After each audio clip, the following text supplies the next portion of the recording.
Light spec Louisville with a 5.9 6 BTA Cummins and a RT 9-speed, sleeper, and 22-foot box on-air ride.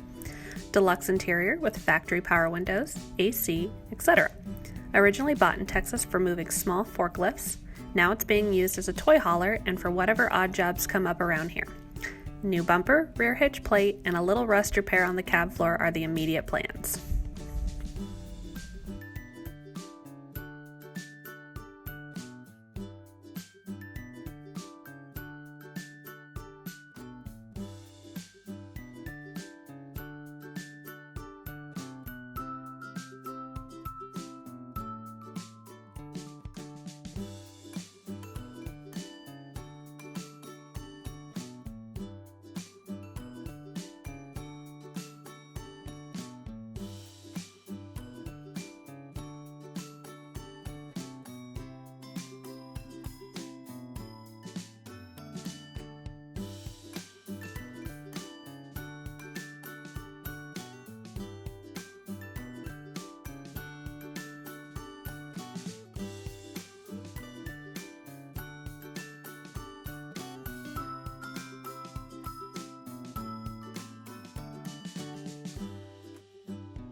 It had a studio sleeper on it when it purchased. I wanted a flat top to match the rest of our trucks.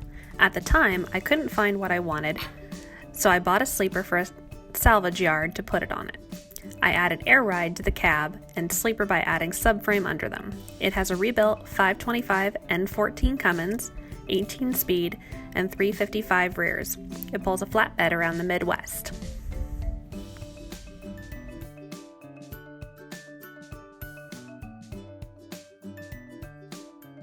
Truck was custom built and put into service as a training truck for Dowell Schlumberger Group.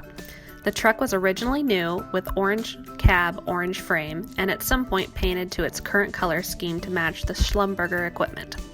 It is now working as the family camping truck and makes a great conversation starter when we show up at the campgrounds. The trailer is 40-foot, 1970 Fruhoff, front end converted to a camper in 2004.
Jim Oldland.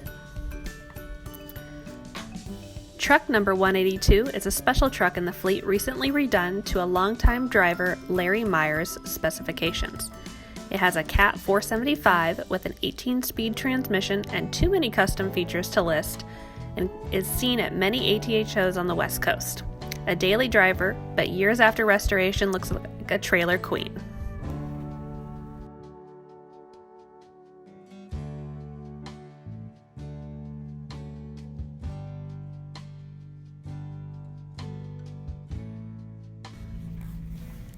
Michael Castaldi. 2003 Peterbilt 379 with a Detroit Diesel Series 60 engine and a 13-speed transmission. It features a 320-inch wheelbase and a 132-inch ARI Legacy sleeper. The truck currently has 2,750,000 miles on it, and it may not be an antique yet, but it was set up to look like a 359 from the early 1980s. It has an older Peterbilt paint design that was matched to the trailer.